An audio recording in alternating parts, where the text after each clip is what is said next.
Hello everyone, have a great day. Today, I'll continue the story of Jack and single life. follow more heartwarming love stories. Jack had attended more banquets than he could remember. Golden tables, crystal glasses, food prepared by chefs whose names alone cost more than most people's yearly income. Meals where laughter was measured, conversations rehearsed, and emotions carefully hidden behind perfect smiles. Yet none of those meals prepared him for this one. The bowl in front of him was small.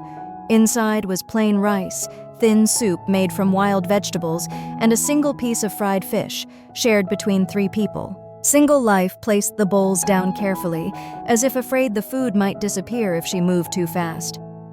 "Eat while it's warm," she said quietly. Jack stared at the meal. This wasn't poverty in theory. This was poverty in practice. Beethoven climbed onto the low wooden stool, his feet dangling. He picked up his spoon and waited, not touching the food until his mother nodded. Jack noticed. "Why doesn't he start eating?" Jack asked softly. Single Life replied without thinking.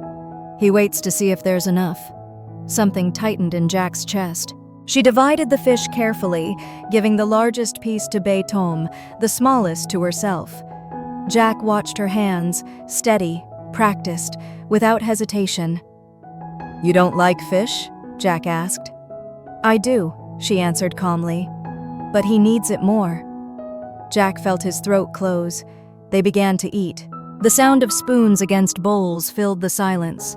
Beethoven ate slowly, carefully, savoring each bite as if he had learned early that food was not guaranteed. When he finished, he looked up. "Uncle Jack, is it good?" the child asked. Jack tried to answer, but the words wouldn't come. The food tasted familiar. Not the flavor, but the feeling. A warmth that settled deep in his chest, a quiet heaviness behind his eyes. He took another bite, and then it hit him. Without warning, tears welled up. Jack froze. He lowered his head quickly, hoping neither of them noticed. But Single Life saw everything.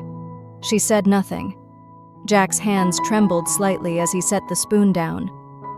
"I'm sorry," he said, his voice hoarse. "I don't know what's wrong with me." Beethoven tilted his head. "Are you sick?" Jack shook his head, forcing a weak smile. "No, just surprised." Single Life watched him closely. "Food can do that," she said gently. "It reminds people of things they forgot." Jack swallowed hard. "What things?" he asked. She didn't answer. That night, Jack couldn't sleep. The taste of the meal lingered, not on his tongue but in his memory. He lay on the floor, staring at the ceiling, listening to the wind brushing against the wooden walls. Then the images came. A small apartment, a cracked table, a woman's voice calling him to eat. He sat up suddenly. His heart pounded. The memory was blurred, incomplete, but the feeling was unmistakable. "This doesn't make sense," he whispered. Jack had grown up surrounded by wealth. That was the story everyone told. Yet his chest ached with the certainty that it wasn't the whole truth. The next morning, Single Life noticed his distraction. "You didn't sleep," she said. "I remembered something," Jack replied. Or, almost remembered. She glanced at him but said nothing. At the market, Jack watched Beethoven carefully count coins before handing them to his mother. "Why does he do that?" Jack asked. Single Life smiled faintly. "He likes to feel useful." Jack nodded slowly. Later, as they walked home, Jack stopped suddenly. "I've eaten food like that before," he said, "when I was very young." Single Life paused. "And?" she asked carefully. "And I don't know where," Jack admitted, "but it felt safe." Single Life looked away. "Memories are tricky." "Do you believe food carries memories?" Jack asked. She nodded. "Some kinds do." That evening, Beethoven fell asleep early. Single Life cleaned the bowls while Jack sat quietly nearby. "Thank you," Jack said suddenly. "For the food?" "For letting me feel human," he replied. Her hands froze for just a second. "You were always human," she said softly. "You just forgot." Jack looked at her, heart pounding. Outside, thunder rolled faintly in the distance. Far away, in a house filled with light and silence, Jack's mother stared at an old photograph she hadn't looked at in years. A child, a poor woman, a wooden table. Her fingers tightened. "No," she whispered. Back in the mountains, Jack pressed his hand against his chest. That familiar feeling returned, stronger now, as if a door inside him had cracked open, and something long buried was about to come out. Jack woke up with his heart racing. For a moment, he didn't know where he was. Then he smelled it again. Rice, wood smoke, cold mountain air. He lay still on the thin mat, staring at the ceiling as the images from the night before replayed in fragments, too clear to be a dream, too broken to be a memory. A small wooden table, a woman's back, a bowl placed carefully in front of him. And that feeling, warm, safe, aching. Jack pressed his palm against his chest. "What did I forget?" he whispered. Across the room, Single Life was already awake, braiding her hair quietly. She moved slowly, deliberately, as if trying not to disturb something fragile. She noticed his gaze. "You look like someone who didn't come back alone from sleep," she said. Jack hesitated. "Do you ever feel like your body remembers things your mind doesn't?" Her hands paused. "Yes," she answered after a moment. "Usually the painful things." Jack sat up. "Last night, that meal, it felt like coming home." Single Life didn't look at him. "That's dangerous," she said quietly. "Why?" "Because once you remember how something feels," she replied, "you start asking why you lost it." That day, Jack couldn't focus on anything else. He followed Single Life and Beethoven as usual, but his mind kept drifting. Every small detail, the way she rinsed rice 3 times to make it last longer, the way Beethoven folded his hands before eating, the way silence wrapped around them without discomfort, pulled at something deep inside him. At noon, Single Life cooked again. The same food. Jack watched carefully this time. The movements were identical. The order, the pauses, the way she placed the bowls. His breath caught. "My mother used to do that," he said suddenly. Single Life froze. "What?" she asked. "When I was very small," Jack continued, voice low, uncertain. "She used to put food down exactly like that, quietly, as if noise might break something." Single Life turned slowly. "You said you grew up wealthy," she said carefully. "I did," Jack replied. "That's what I was told." Beethoven looked up from his bowl.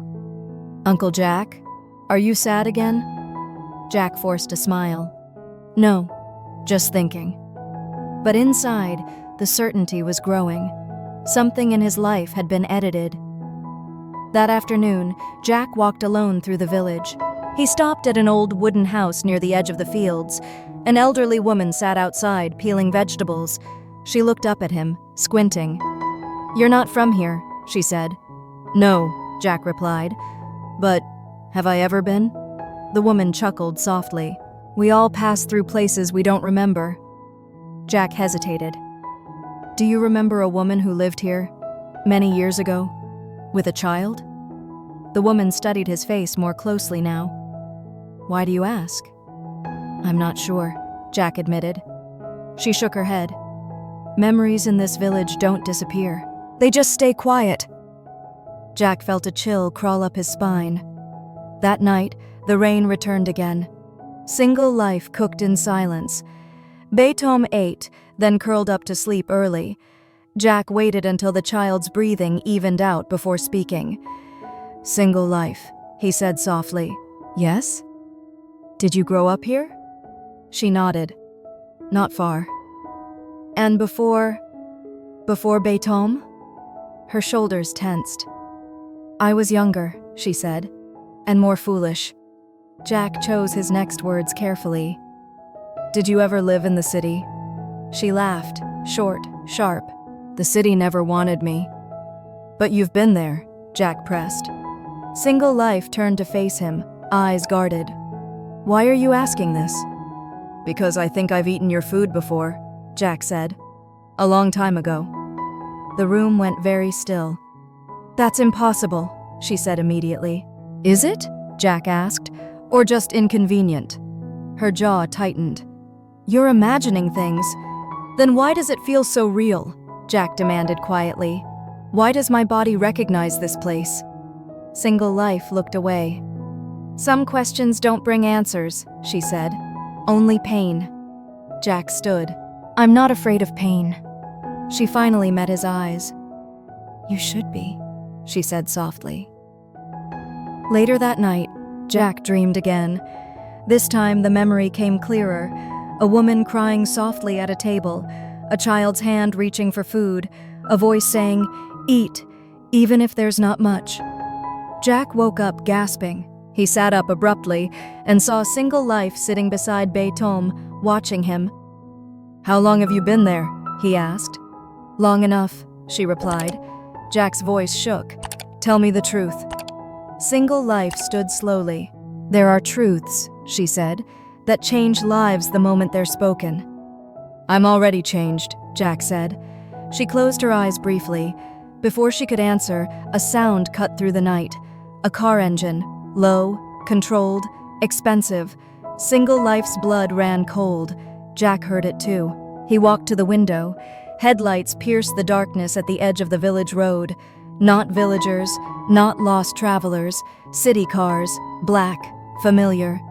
Jack's phone vibrated in his pocket for the first time in days. A single message. Mother, we need to talk, now. Jack turned slowly toward Single Life. Her face had gone pale. She found you, Single Life whispered. Jack's heart pounded. No, he said quietly. She found us. Outside, footsteps approached, and inside that small wooden house, the past stood on the verge of colliding with the present, carrying answers that could destroy everything Jack had just begun to feel. Một bữa ăn giản dị đạm bạc được chia sẻ với Single Life và con trai bé Tom bất ngờ phá vỡ lớp vỏ bọc cảm xúc của Jack lần đầu tiên bị CEO quyền lực bật khóc choáng ngợp bởi một cảm giác quen thuộc kỳ lạ hay không để giải thích hương vị của cơm trắng và canh đánh thức những mảnh ký ức rời rạc từ một ở tuổi thơ mà anh không bao giờ được phép nhớ lại hình ảnh về chiếc bàn gỗ, những hy sinh thầm lặng và mát ẩn giấu trong mèo có, trong khi Jack bị ám ảnh bởi một cảm giác nhà anh bắt đầu đặt câu hỏi về quá khứ của chính mình và câu chuyện mà anh luôn được kể về sự nuôi dưỡng của mình. Single Life ngày càng cảnh giác cảm nhận được mối nguy hiểm đằng sau những câu hỏi của anh, trong khi Jack tìm kiếm sự thật. Những thế lực từ thế giới cũ anh đang đến gần, những chiếc xe sang trọng xuất hiện ở ngôi làng miền núi và mẹ anh liên lạc.